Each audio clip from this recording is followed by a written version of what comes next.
Eu gostaria de aproveitar a presença do Bené aqui e comentar uma coisa muito importante, que a CNBB tem feito um projeto junto com o PT, né, de reforma política. Os próprios bispos da CNBB fundaram, né, vários bispos brasileiros foram que fundaram o PT em 1983, lá na Igreja de São Damião. E hoje a CNBB está fazendo algo muito similar ao que aconteceu no México, com o desarmamento. Os mexicanos, católicos piedosos, sabendo que o México estava sendo atacado por leis, né, os deputados já não estavam conseguindo ter forças, estava tudo acontecendo dessa maneira, e os católicos se armaram em defesa dos padres, que já não podiam mais atender a confissão, não podiam celebrar a missa, os padres eram fuzilados de costas com algum general que entrasse a cavalo dentro da igreja, eles enforcavam crianças, uma em cada poste. Isso ocorreu no período de 1926 a 1929 no México, conhecido como a Guerra Cristera. E os leigos, com alguns padres, estavam vencendo o próprio exército mexicano comunista que estava atacando a Igreja Católica. Quando o exército se viu acuado, porque eles estavam perdendo, sobretudo naquela região do estado de Jalisco, no México, eles fizeram um acordo com os bispos dizendo que eles estavam ganhando. Óbvio, a comunicação naquela época não se compara com a de hoje. E, sabendo disso, eles ameaçaram os bispos dizendo que eles iam matar todos, sendo que eles não tinham mais como matar todos, eles estavam perdendo a guerra. Então os bispos cederam por um espírito de paz, cederam isso e convenceram, usando o contato que eles tinham com o Papa na época, que foi muito mal assessorado, convenceram que o Papa mandasse uma carta aos fiéis pedindo o desarmamento, para que eles entregassem as armas. O que aconteceu? As igrejas viraram estábulos, como a igreja de Zapopan, no México, Nossa Senhora de Zapopan. As crianças foram enforcadas mais ainda, os padres foram fuzilados, e a Guerra Cristera hoje quase ninguém conhece, se não fosse aquele filme que foi publicado, foi feito nos Estados Unidos, ninguém conhecia, ninguém ouviria falar da Guerra Cristera. E tudo isso começou, ou seja, o exército só pôde continuar fingindo fazendo esse peso, fingindo essa democracia no México, porque no México tem uns 3, 4 partidos chamados Partido Revolucionário alguma coisa, Partido Revolucionário aquela coisa. E foi graças ao desarmamento que eles venceram. E olha que o governo mexicano tinha um apoio, por exemplo, da Ku Klux Klan, para poder matar os católicos no México. E os católicos estavam vencendo a batalha, só perderam por causa do desarmamento. E aí eu gostaria de ouvir um pouquinho o nosso grande amigo Bené Barbosa, que está com um trabalho de anos aí em defesa do armamento do cidadão, defesa do cidadão de bem. Boa noite, Bené. Boa noite, vamos lá. Né? Bom, primeiro que assim, né, ninguém no mundo usou tão bem o desarmamento para dominar a população quanto, né, os comunistas. Isso é fato notório. Né?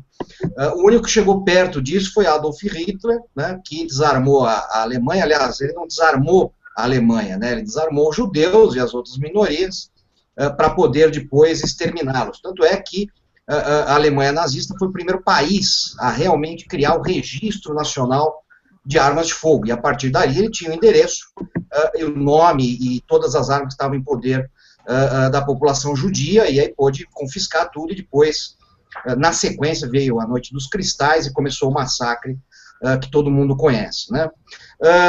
No comunismo, isso foi absolutamente comum. Né? Então, qual que era a ideia? Né? Diferente do que é hoje no Brasil, você tem, assim, a esquerda, de uma forma geral, ela é favorável ao desarmamento, né? Por dois motivos básicos. Primeiro, pela questão simbólica. Né? A pessoa, quando entrega a sua arma, ela está colocando a sua vida, o seu patrimônio, a segurança da sua família diretamente na mão do Estado. Né? Ela está dizendo, ó, está aqui minha arma, a partir de hoje é o Estado que vai ser o competente para cuidar de mim. Eu não tenho mais individualidade. Né? É o coletivo cuidando da minha própria vida. Essa é a questão simbólica. E nós temos a questão prática, que é você, para dominar, para você ter um regime totalitário, é óbvio que você tem que possuir o monopólio da força. Senão isso se torna inviável. E aí todas as vertentes da esquerda adotam esse posicionamento desarmamentista, com exceção daquela mais revolucionária, que é aquela que, num primeiro momento, ela é favorável que a população tenha armas de fogo, para utilizar essa população para chegar no poder e, depois disso, desarmar essa população novamente. E nós temos dois exemplos muito clássicos disso. Primeiro, a própria União Soviética, que em 1917, com a ajuda, né, dos camponeses, dos operários, que possuíam armas de fogo, porque era permitido que os mesmos as possuíssem, conseguiram fazer a Revolução Comunista. Em 1920, a União Soviética já começa a fazer a primeira campanha voluntária de desarmamento, né? Então, ele chama os seus cidadãos e diz, olha, a mãe Rússia está aqui para cuidar de vocês, então vocês não precisam mais de armas, vocês entreguem esse armamento para o governo. E assim foi feito, né? Uma grande parte entregou, caiu nesse conto do vigário, e logo depois começou o desarmamento coercitivo, óbvio, que, né, todo mundo que entregou seu armamento, aí começaram a confiscar o armamento, todo mundo também sabe o resultado disso. O segundo exemplo, muito mais próximo daqui, né, foi Cuba, né? Então, quando as tropas de Fidel Castro, né, foram para a derradeira combate com as tropas do Fulgêncio em Havana, né, ele convocou todos os camponeses e pessoas que tivessem uma arma de fogo para lutar ao lado das tropas de Fidel. Só quem tivesse, porque eles não tinham armamento para distribuir, então se você não tinha armas, você não era útil naquele momento para a Revolução. Foram lá os camponeses, tomaram Havana, tomaram o poder. Na sequência, começa mais uma vez uma campanha, primeiramente, né, voluntária, dizendo, olha, agora o povo já está no poder, nós já vamos cuidar de vocês, então não há por que vocês terem armas, começaram também a recolher esse armamento, depois proibiram a posse de armas na mão da população. Então isso é muito mais do que óbvio, né, que quem é a favor do desarmamento é um totalitário, né? Não existe outra opção. A pessoa pode, quem está nos ouvindo, pode gostar ou não pode gostar de arma, pode querer ou pode não querer ter uma arma de fogo, isso não importa, né? O que importa é que nós vivemos um desarmamento absolutamente ideológico, né, com o único exclusivo objetivo de colocar nas mãos do governo, nas mãos do Estado, o monopólio da força.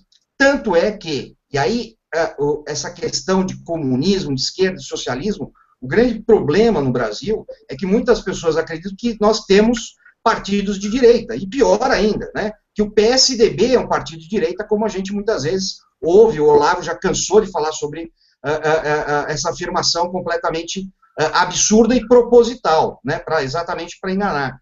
Tanto é que há pouquíssimo tempo, aliás, semana passada, né, a cúpula do PSDB na Câmara se uniu ao PT, tá, para impedir que deputados que eram contra o desarmamento do PSDB fizessem parte da comissão que vai analisar o projeto de lei que visa revogar o Estatuto do Desarmamento, né? Isso não foi surpresa nenhuma para mim, tanto é que quem começou o desarmamento no Brasil no período moderno, né, foi Fernando Henrique Cardoso. Em 2005, quando houve o referendo, Fernando Henrique Cardoso e Luiz Inácio Lula da Silva saíram literalmente de mãos dadas, né, favoráveis ao desarmamento, né?